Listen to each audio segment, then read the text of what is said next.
fabulous. And mine is dressing up as Henry VIII. I know. I'll have to Maybe send you a picture, Carl. I do sense that I got to get some slides on the YouTube version of this. My name's Carl Hinder, and you're listening to the Salon Help Good to Go podcast, the podcast for salon spa and clinic owners who want to grow with more structure, more confidence, and better results. Episode 55. Welcome back to a session with Natalie Collins on marketing, part 2. I think anyone who's suffering with time management issues, and this goes for us as well. We mentioned earlier about our families. We get so bogged down with I won't call it the minutiae because it's very important, but there's so much demand on our time. When I'm working with salons and business owners and about time management, one of the things I try and get them to do is to delegate as much as they can, and sometimes that delegation is through staff if they're fortunate enough to be moving in that direction. Other times that delegation has got to come in the form of agents or assistants, or agencies like yourself. They could be, talking to you, couldn't they, about taking some of this burden off them? Yeah, I mean, this is why I started up the business, because I'm very aware that not all companies are going to be able to access, an experienced marketing manager with 20 years experience. And I've always worked in-house before. But now what I do is I offer half-day support. So either a half day a week or a half day a month. And then it gives the opportunity to smaller businesses to get access to an experienced marketing manager by just paying for a half day. And there's been a lot of smaller businesses that have taken that option up just because they simply, they can't afford to employ a full-time marketing manager, but they need someone that's experienced and, not just someone who's doing it because they're not really from a marketing background, but they're trying to pick it up and do a bit of marketing for them on the side. So that's the idea of Creative Collins Digital Marketing, really. Yeah, and I think that your Natalie's details, by the way, will be in the show notes. If anybody wants to catch up with Natalie and have a look at her services and see if you can get yourself some assistance. Once we're talking about these kinds of things, I always kind of concerned. I'm always concerned. I'm always concerned about something. I'm always concerned that people think that marketing for them is only social media. Now, I don't want to um, devalue social media in any kind of way. It's massive for salon help. Okay, it is unbelievably powerful and useful. But would you say to a business, or when you work with a business, when you're looking at your strategy, you say, listen, when we sit down for the first time, everything is on the table and we narrow it down, or do you dive straight into the socials because that's where they want to go? Yeah, so actually had quite a lot of clients come to me saying, we want you to help us with our social media. And like I said at the start of this podcast, I like to it is in my nature to take that step back. I look at marketing strategy and I've said to them, is this the best place for your audience? Sometimes it is, but often, and one of my main clients that I'm working with now, it hasn't been, and we've gone down a completely different route. And they're having lots of success with it. But everyone automatically thinks, I need to be on social media. I need to be on all the platforms. And it may be that some platforms do work for you. But us marketing people, we like to talk about the marketing mix. Okay, so it's everything in moderation. Marketing, there's so many different things that you can use as part of your marketing strategy. If you're using events, if you're using influencer marketing, you might have budget to do outdoor, radio, or there's print, leaflets, brochures, pop-ups, merchandise. There's competitions and partnerships. There's PR, which I talked about. My background is in PR. There's so many different things that you can be using as part of your marketing strategy. And the majority of people, unfortunately, when they think marketing, they think social media. So I will always take that step back and I will look at the full marketing mix and how you decide what your mix of marketing is. I like to think of it as a pick and mix. I think it's because it's called the marketing mix. Okay, Yep. but you might want 50% of website, 30% of social media, and 20% of events. And then you start tailoring as you go along. If you find that the majority of your inquiries are coming from social media, then spend the majority of your time on social media. But you might surprise yourself. You might start doing an email campaign. You might find that the majority of your inquiries are coming from sending a monthly newsletter as an email campaign. So that's where more of your marketing effort should be put, rather than just doing the fun social media bits. You want to be doing the bits that are bringing you closer to your company goals, aren't you? Might not be as exciting as making TikTok videos, but at the end of the day, what's important to everybody is that their business is growing, and whatever's going to help you closer to having a successful business, that's what you need to be doing. There's not enough hours in the day to be doing marketing that isn't working for you. You need to really concentrate your efforts and pinpoint what is working for you and just focus all your energy into that. Yeah, yeah, totally. And we everything has to be narrowed down to priority, doesn't it? And one of the things we did, a membership, massive not passive group last night, and we focused in on paid Facebook ads. It was a very, very one pointed kind of session. The big thing that came out of that, and it always comes out of my marketing stuff as it's going to come out now, is I tell businesses, look, let's not do any marketing. And you're going to laugh at this. And hopefully, as a listener, you're laughing at this as well. If you are rubbish, right? If you're a rubbish salon, rubbish barbers, spa, chip shop, whatever, if you're rubbish, don't market that. You've got to get your house in order before you invest your time, energy, and money in marketing, because we need the business. Don't sorry, we need the marketing to reflect the business, and we've got to keep the promise. And the reason I kind of come in with our little intro is one of the things that I'm always talking about when businesses say I'm going to close down, especially businesses that say I've got a lot of competition. So let's say you got a takeaway, restaurant in a town, or a salon, doesn't really matter, and they say, oh, there's too much competition. I always ask them, why should I come to you? And if they Yeah. just say things like, oh, because I'm friendly, I say, well, everyone's friendly. Yeah, but okay, well, we do really good colors. No, everyone really does good colors. Oh, well, it's because we have good opening hours. Most people have got good opening hours. Do you kind of point your clients to a point of difference? Do you say, look, we need to have a reason to come to you? Or do you kind of just Yeah. go, until we So work that out, we'll included in the marketing, sorry, I'm so excited to talk about go, marketing. go, go, I'm go, go. just cutting you out now. It's okay. It's So okay. yeah, as part of marketing strategy, there's about 10 different areas that I like to look at in marketing strategy. Okay, the first being kind of your vision and your goals. What do you actually want to do? And then you start going through, you start looking at your products and your services, you start looking at your audience, who are you targeting? Big important one, and probably the one along with audience that takes the most time, is all your messaging. So what are you saying? If you're just saying most hairdressers are award winning now, aren't they? We're an award winning hairdresser and it's friendly when we come into the salon. Is that going to make you stand out over somebody else? So you can spend so much time coming up just thinking, right, what are people saying about us? Ask your customers, why do they come to you? Look at your Google reviews or your social media reviews. What are people saying about you? And it doesn't always have to be that you are a top end, high quality salon. If people come to you because you are cheap, then you need to embrace that. Look at Poundland and Primark. They've created really successful marketing campaigns. Aldi and Lidl, they've got Tesco and Marks and Spencer's kind of running for the hills now, haven't they? If you are cheap and cheerful, embrace being cheap and cheerful. If you are high end, make sure you are high end, okay? And your pricing reflects that. Your salon looks high end, your marketing looks high end.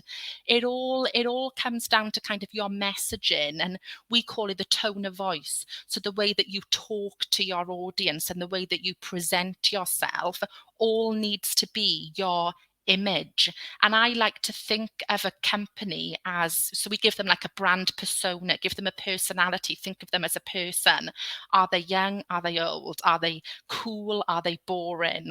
And those different personas, every company will want to be one of them. So just be really honest with yourself. Think who your company are at the minute, and if it was a person, give it a personality. Who is it?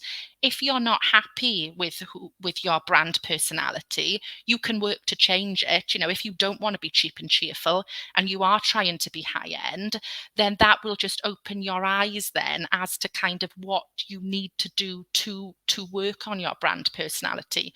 But yeah, all of that makes up kind of the strategy, really. Messaging, audience, tone, the look, the feel, and it all needs to marry up.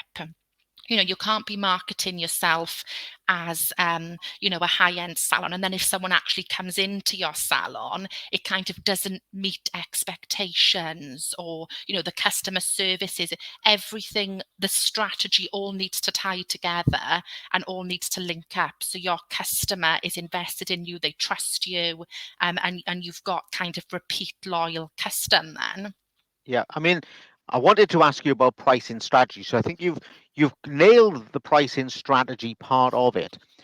I want to say this because there's going to be viewers and listeners that are going to think that I'm always looking for the premium price answer. And I'm not. I'm actually with you totally on this. Your pricing structure is appropriate to your goods and service. Mm. I think the salons and businesses that I deal with, a lot of them I deal with, the saying is that they want to have champagne service at cider prices.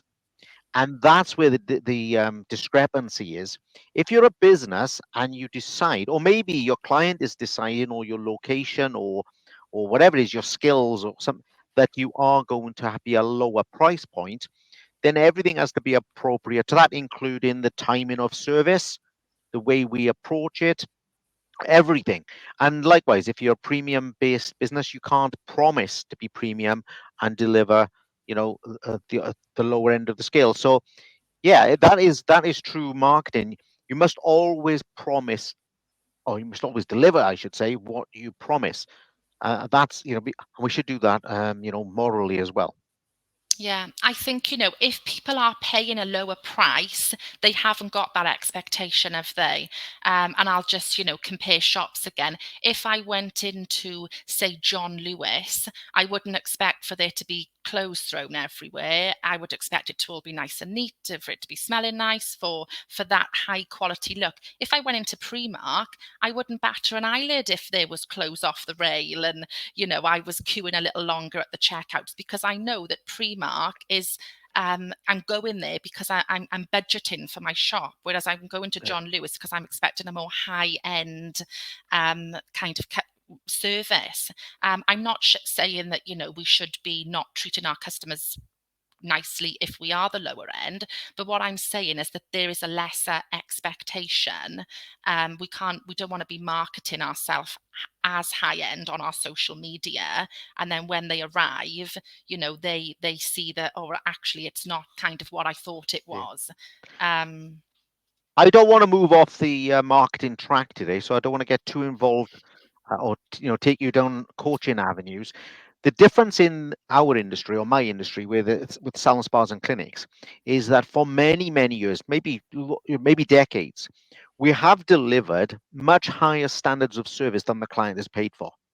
And we've done that in a couple of ways. We've done that by the owners subsidizing the business by not paying themselves, or not paying themselves very much. So they're providing a higher standard of service.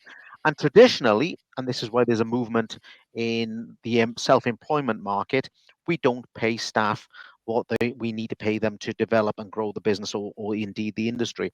So we are at a junction at the moment where we have a lot of smaller salons delivering really, really high standards at a very, very low price. Now, the reality with all the financial challenges, it says, oh, well, I can't do that anymore because they've now got out of control. So I think anyone watching and listening to this has got to say, I've got to realign. I've got to go back to my target audience. I've either got to realign my business with my existing clients, or I've got to find new clients that will realign with my business. Are you with me? Yeah. That's what the industry has to do with its marketing.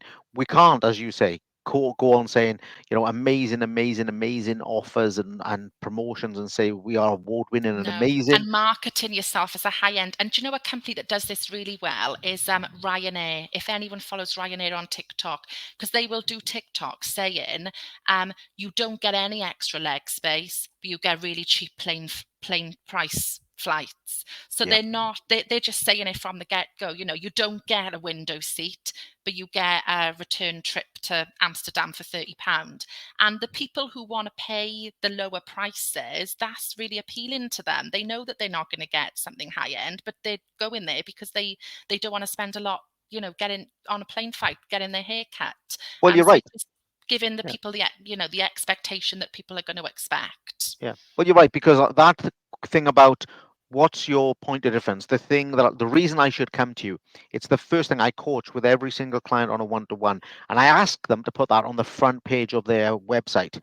Yeah. One of the things we talk about a lot recently, I say, visit me because I'll treat you like a celebrity. So let's Mm. say that becomes your selling point. That's different to most other salons. You can't just put that on there and then treat you like I don't know, like a I don't know, someone who's never been to a salon before. You got to be careful, haven't you? So you got to make sure that you keep your promise, and it doesn't matter what you promise, you have to keep it. You know what I mean? So like, and morally, you have to do that anyway. But it makes good business sense if you want to keep the client. That's one of the reasons I believe that many industries suffer with client turnover, is because we make a promise to get them there. Sometimes it's price, by the way. Sometimes we say, you know, we do an offer as half price, we get them in there, the client is now a half price client, but of course next time the price doubles. They're now no longer a half price clients, they're now a full price client. So we make work hard for ourselves by bringing in the wrong people, and it's all back, isn't it? You got to bring in the target client. Just makes your life, you're going to, and keep the promise, and then you're going to be able to hold on to them and grow your business. Yeah. And I think it's just, whoever your target audience are, if they are, a 40-year-old professional woman, think of somebody that you know who is that target audience and think, right, Natalie is my target audience. I've given away my age now, haven't I? Natalie is my target audience. What would Natalie pay? What would she want to hear? What social media channels would she be on? She's got two, we know we've got two children, she's really stressed, or come on a Saturday morning, have a break from the kids, come and have your hair done, you deserve to treat yourself. That's the kind of messages Natalie is going to want to Yeah. hear.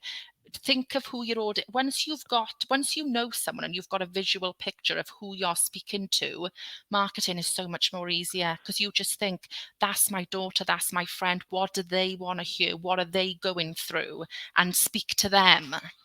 It's interesting that you use your name there, but when I'm building my avatars with my clients, I say, let's give them a name. Yeah. Do you know what? Because it helps you visualize, doesn't it? Yeah, So and all, with my all own audience, I've given my names as well, and they're people that I know. Those yeah. people don't know that they're my target audience, but I've given them names. So whenever I speak on LinkedIn, I speak to that person, or it just makes marketing so much more easier. Okay, now this is a difficult area because we've spoken at length now about how important marketing is, all the strategies, or many of the strategies that we can do and invoke. We've got we've identified that business owners need to maybe move away from the chores and invest in marketing. So how much should they be investing financially? They're already putting in all their time. And what can they expect? We call it ROI, yeah, return on investment. How do they know? Carl, am I supposed to be spending £10 a week or £500 a week? And if I spend 500, well, what am I going to get back? So, Mhm. what kind of guide are you giving people as an expert? Well, look, there's loads of ways you can record your report on your return on investment. Okay, so if you spend £50 on running a Facebook campaign and you get someone through the door that pays more than £50 to have their hair cut, then that's paid for your advertising, isn't it? So, like I mentioned earlier, I do for all my clients, I do monthly reports. So I will say, this is how much we've spent, and then this is how much return we've got. But you have to be really strict in recording your marketing efforts to be doing that. And sometimes it's even tricky for marketing teams to keep on top of that, because obviously you'll have to record how much people spent and what kind of route they came through for their marketing. But some people, I mean, in answer to your question, there's no, we should be spending £100 a week on marketing, because it's what marketing is working for you.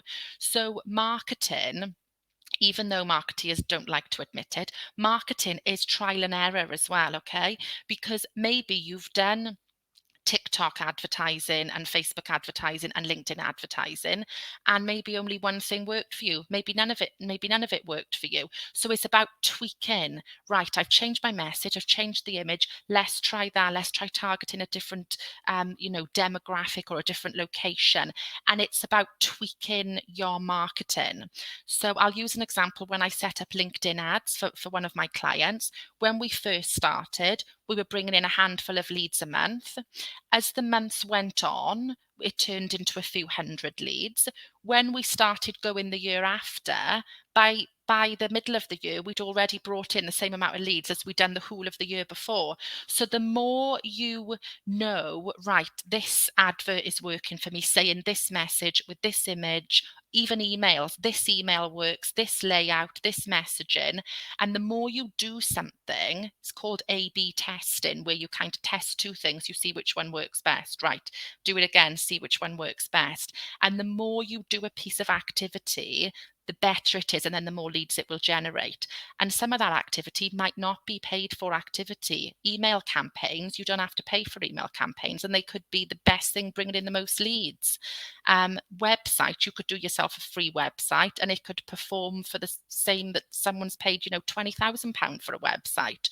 So there is no set target of what you should be doing. But what you do need to be doing is, if you find a paid for piece of activity, Google Ads might be really good for you if you do have a website, then you need to, that's the activity that you stick with. PR is, you don't pay for PR, but that's a really good piece of marketing activity that you could be doing.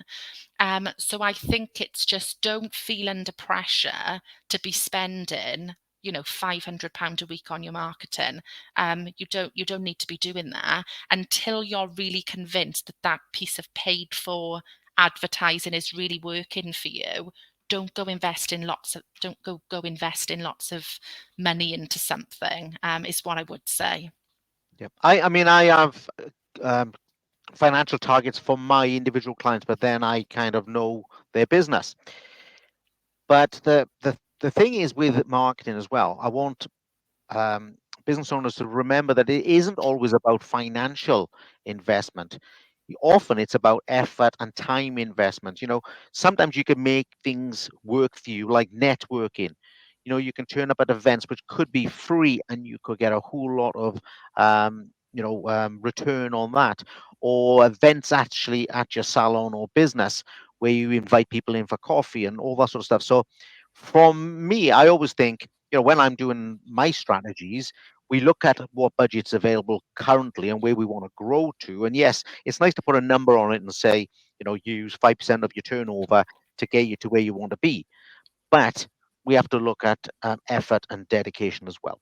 And sometimes you might need more. If you're doing LinkedIn ads, LinkedIn ads are really expensive to run, but they Yeah. would work amazing for some businesses. Facebook ads are really cheap to run. You can spend 20, 50 quid on a Facebook ad. Yeah. But it's all about what is working for your business, isn't it? And what I would say is don't be afraid to try new things. If something free is working amazing for you, then that's what you stick at. Don't feel like, oh, I need to go and spend £500 a month on Google Ads now if it's not bringing in the inquiries for you. It's all about what works for your business, and that's why a marketing strategy is so important, because it's tailored to Yeah. what you want to do, not what other people are doing. Okay, let's kind of move towards the end of this. Do you think that marketing generally there's an area, an opportunity that is missed more than anything else? I mean, I've spoke about this before, but influencer marketing is there's so many influencers now, especially on Instagram, isn't there, and TikTok. And I've spoken about it with you before, Carl. But it's not just you don't just have to say, oh, this is how much I'll pay you to promote my product. Um, the hair and beauty industry is absolutely perfect for influencer marketing, because you can offer someone a treatment. Maybe they do a post before they come in saying, oh, I'm really excited, I'm going to go and have my hair done at Natalie's hair salon. Then they come out, they do another piece of content for you, and in exchange for those two pieces of content, you've given them a haircut. And I normally tend to look for influencers with a certain amount of followers. So obviously the more followers, the better. But try to look for influencers who you think are who your target market are following. Don't team up with an influencer, an 18-year-old girl, if you're targeting kind of OAP ladies coming into your salon to have their hair cut. So influencer marketing is not to be overlooked, because you can offer them a treatment instead of payment often as well. And also, I know I've mentioned it a few times, but public relations is amazing. You just write up a story, send it to your local paper with a picture, and you could even give them a ring if you feel brave and ask them if they will publish your story.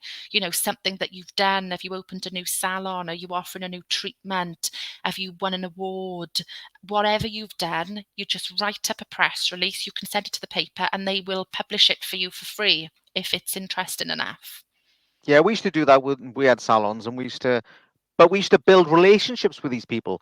I think that's another thing we got to do is not just do that on a one-off.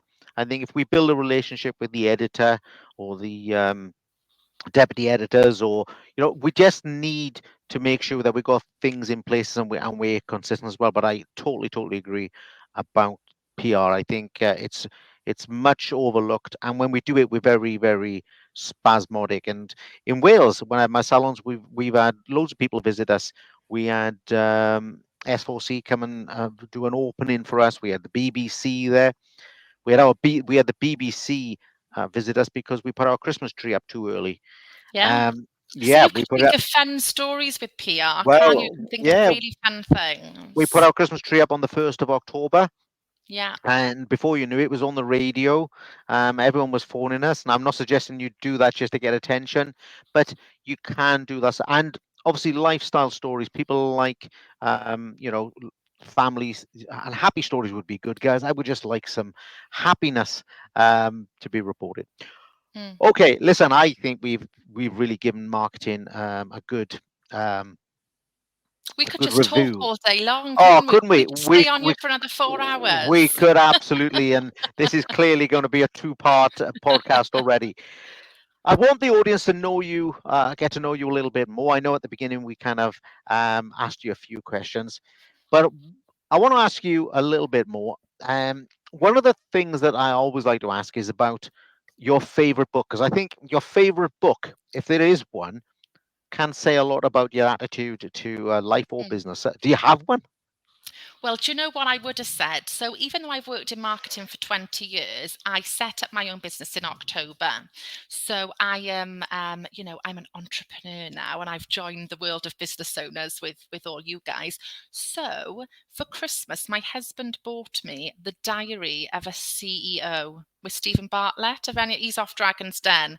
He is. So, I started reading it this week. So, that I would say that would be my favorite book.